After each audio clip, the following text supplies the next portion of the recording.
इन पुत्रन के शीश पर बार दिए सुत चार। इन पुत्रन के शीश पर बार दिए सुत चार। चार मुए तो क्या हुए जीवित कई हजार। जी हाँ, बात करते हैं उस माँ की जिस माँ ने धर्म, देश, संप्रदाय की खातिर अपने पुत्रों का जीवन बलिदान किया है। दोस्तों, मैं सुरेंद्र सिंह बुंदेलखंडी आज शौर्य गाथा में उस शख्स की कहानी लेके आया हूं। बात करते हैं दोस्तों, आज समस्त विश्व और हमारे भारत में 70% लोग क्रिसमस मना रहे हैं। अच्छा है, किसी का पर्व है, त्योहार है, सभी को मनाना चाहिए।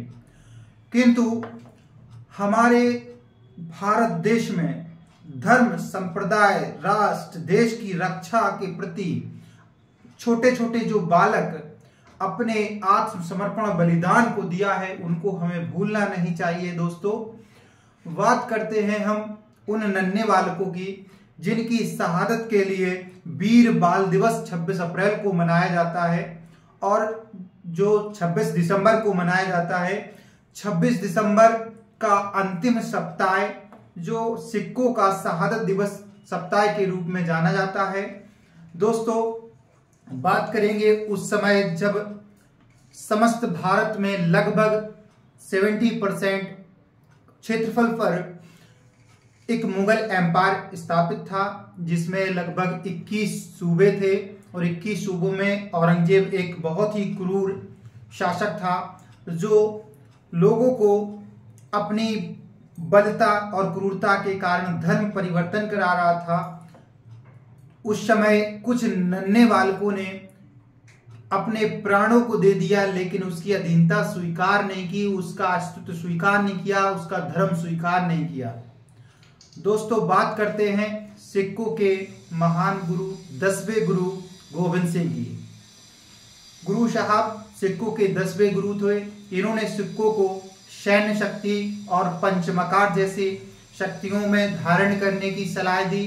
सिंह और कौर, महिलाओं को कौर लगाने के लिए और पुरुषों को सिंह शब्द लगाने के लिए दिया। दोस्तों, आज मैं कहानी लेके आया हूं इन्हीं की, जिन्होंने भारत देश में 17वीं शताब्दी में एक अपने धर्म संप्रदाय की रक्षा के लिए अलग जगाई। गुरु गोविंद सिंह जी आनंदपुर किले साहब में रहते थे, उनका परिवार रहता था।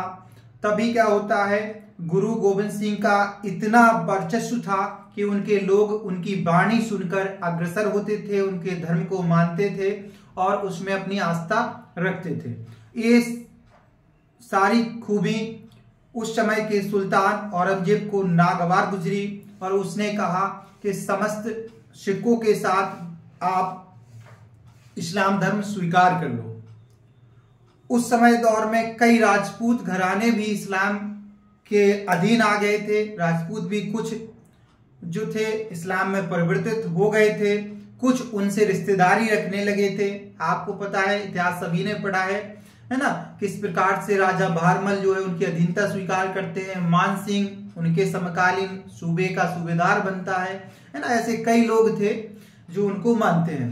ठीक, तो इसी को देखते हुए कि देखा गया कि गुरु से भी कहा गया आप इस्लाम को स्वीकार कर लो, अपने अनुयायियों को इसमें मॉडिफाइड करा लो या इस्लाम को अपना लीजिए, लेकिन उन्होंने मना कर दिया।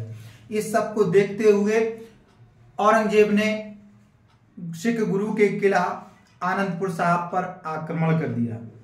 बात करते हैं 20 दिसंबर 1707 ईस्वी की। उस समय समस्त मुगल सेना लगभग, जिसमें 10 से 15 लाख सैनिक थे, जाकर के आनंदपुर साहब के चारों ओर से घेर लेते हैं। कई दिनों तक युद्ध होता है। किले के अंदर मात्र कुछ ही सिख सिपाही और गुरु साहब के 4 पुत्र जो लगभग 3 से लेकर 17 साल तक की आयु के बीच के थे, और इनकी दोनों पत्नियां और इनकी माताजी, ये किले के अंदर थी।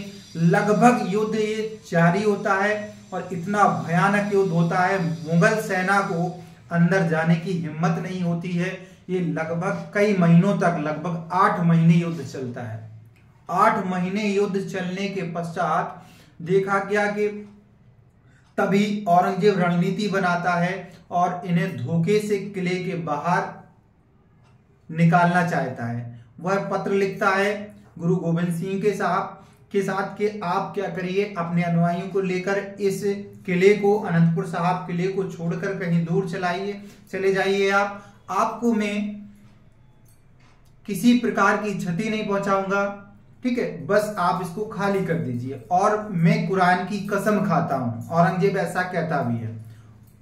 और ये सारी चीजों को जब पत्र जाता है तो गुरुजी सब पढ़ते हैं गोविंद सिंह जी, लेकिन उन्हें फिर भी पता था कि ये छल है मेरे साथ, लेकिन वो विवश थे क्योंकि उस किले के चारों तरफ से राशन पानी मुगलों ने बंद कर रखा था। किले के अंदर राशन पानी नहीं आ रहा था। 8 महीने हो गए थे लड़ते लड़ते, लोग भूखों से मरने लगे। उनके सैनिक थे जो, ठीक है, और उनके जो बच्चे थे भूखों से तड़फ रहे थे, माएँ थी भूखों से तड़फ रही थी।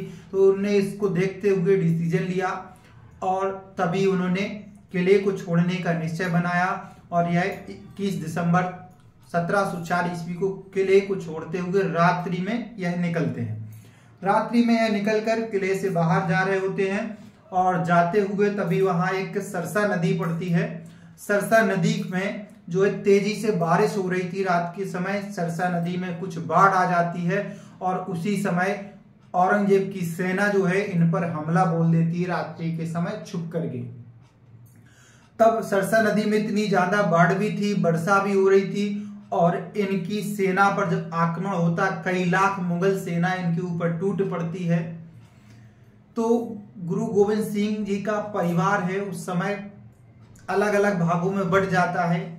एक साइड में गुरु गोविंद सिंह और इनके 2 पुत्र अजीत सिंह और जुझार सिंह, और एक साथ इनकी माता गुरु गोविंद सिंह जी की माता गुजरी और 2 छोटे पुत्र फतेह सिंह और जोरावर सिंह अलग अलग पड़ जाते। और एक साइड में इनकी दोनों पत्नियां और कुछ थोड़े से सिख सैनिकदार, ये इस प्रकार से बढ़ जाते 3 भागों में और तीनों भागों में अलग अलग जाते हैं। अब ये लोग आपस में मिल नहीं पाते हैं और तभी क्या होता है, मुगल शासक हैं, इनकी जो माँ थी गुजरी और 2 छोटे छोटे पुत्र थे फतेह सिंह और जोरावर सिंह, इनको पकड़कर ले जाते हैं। बाकी अजीत सिंह और जुझार सिंह और गुरु गोविंद सिंह ये जाते हैं और तभी एक युद्ध होता है, battle of Chamkaur. Very important है, इतिहास और विश्व का सबसे भयानक युद्ध कहा जाता है इसको, बैटल ऑफ चमकौर अर्थात चमकौर का युद्ध। बात करते हैं चमकौर के युद्ध में गुरु गोविंद सिंह, इनके दोनों पुत्र अजीत सिंह जिनकी उम्र 17 वर्ष थी और इनके दूसरे पुत्र जुझार सिंह जो मात्र 13 वर्ष की आयु के थे और मात्र मुट्ठी भर लगभग 40 सिख सरदार, सिख शासक मानो या सरदार या सेना के जो सिपाही थे ये लोग थे। और एक साइड में 10 लाख मुगल शासक की जो सेना थी। दोनों में भयानक युद्ध होता है। एक सिख 10 लाख सेना से लड़ रहा है, अर्थात एक सिख कम से कम 1,000 मुगल सेना के सिपाहियों पे भारी पड़ रहा था और इन्होंने लगातार युद्ध लड़ा। और आप एक समय आता है इनका जो पुत्र बड़े पुत्र थे अजीत सिंह और जुझार सिंह, ये दोनों पुत्र इनके शहीद हो जाते हैं 21-22 दिसंबर को। लेकिन तब भी इनके सेना के जो सैनिक थे वो लड़ते हैं, कई वीर सिख सैनिक मारे जाते हैं, लेकिन गुरु गोविंद सिंह वहां से जाकर के फरार हो जाते हैं और ताल ठोक के कहते हैं दम हो तो पकड़ लेना, मैं जा रहा हूं। और अपने पुत्रों की शहादत को देखकर ही वहां से, क्योंकि हमारी रणनीति होना चाहिए कि जब भी सेना युद्ध जीतना चाहे कोई सैनिक तो कुछ कदम हमें पीछे हटना होता है। और यही उन्होंने उस समय थोड़ा समझा कि हमारे पुत्र मर गए, हमारी सेना टूट गई, मुझे कुछ पीछे हटना है, और वो हट कर के जाते हैं और वहां से निकल जाते हैं। दूसरी तरफ क्या होता है, इनकी जो माता थी गुजरी और इनके दोनों पुत्र थे, वो दोनों पुत्रों को औरंगजेब बंदी बनाकर अपने पास बुलवा लेता है। उन दोनों पुत्रों को अपने पास बुलाता, वहां उन्हें ठंडे माहौल में रखा जाता है। माता को और दोनों पुत्रों को खाना नहीं दिया जाता है उनसे कहा जाता है आप इस्लाम धर्म स्वीकार कर लो। कई प्रकार के उन नन्हे बालक, जिनमें फतेह सिंह की उम्र मात्र 7 साल और जो जोरावर सिंह थे उनकी उम्र 5 साल थी। बेटा, जिस समय बच्चों को चॉकलेट दो तो वो कुछ भी करने को तैयार हो जाते हैं, उस उम्र में ये बच्चे को 1000 लालच दिया गया, मौत का डर दिया गया कि आप इस्लाम धर्म स्वीकार कर लो। लेकिन उन्होंने अपने वीर पिता और वीर दादा की परंपरा और शिक्षकों के जो संप्रदाय और धैर्य और राष्ट्र के प्रति समर्पण और अपने धर्म के प्रति समर्पण की आस्था को बनाए रखते हुए इस किसी भी बहकावे में नहीं आए। बात करते हैं, जब यहां से गुरु गोविंद सिंह जो है यहां से भाग के जाते हैं तो वो पहुंचते हैं शहेड़ी गांव पहुंचते हैं। और शहेड़ी गांव जाने के बाद वहां पर उनके एक कुल के ब्राह्मण थे जिनका नाम था गंगू ब्राह्मण, उनके घर पहुंचते हैं। ठीक है, तो गंगू ब्राह्मण के यहाँ इनकी माता और दोनों छोटे छोटे पुत्र है वो वहां पर पहुंचते गंगू ब्राह्मण के यहाँ। लेकिन गंगू ब्राह्मण उनको शरण देता है। रात में इनके माता के पास कुछ सोना था, पैसे थे, उसको चुरा लेता है और मुगलों को खबर कर देता है। और वही कहते हैं ना, घर का भेदी लंका ढाले, खुद कुल का ही ब्राह्मण इनकी माँ और इनके 2 नन्हे बच्चों को पकड़वा देता है।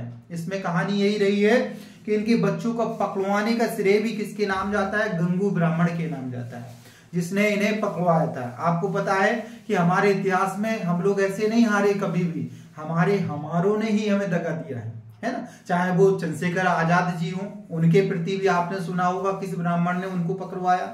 ठीक है, या इनको भी, ये आप देख सकते हो। ठीक है, ज्यादा मैं नहीं कहूंगा, आप लोग खुद ही सोच सकते हो, है ना। और इसको पकड़वा कर जब इनको लाया जाया गया, लेकिन उन नन्हे बच्चों ने कभी भी औरंगजेब की आस्था को नहीं माना और इनको 27 दिसंबर 1704 ईस्वी को मुगल सूबेदारों ने इनको लेकर के जो है दीवाल में चुनवा दिया। बेटा, इनको दीवाल में चुनवा दिया जाता है और यह खबर इनकी दादी अर्थात माता जो गुजरी थी उन तक पहुंचती है, तो वो वहीं जाकर खुद से ही अपने आप को खत्म कर लेती हैं कि हमारे नन्हे बालक भी खत्म हो गए हैं।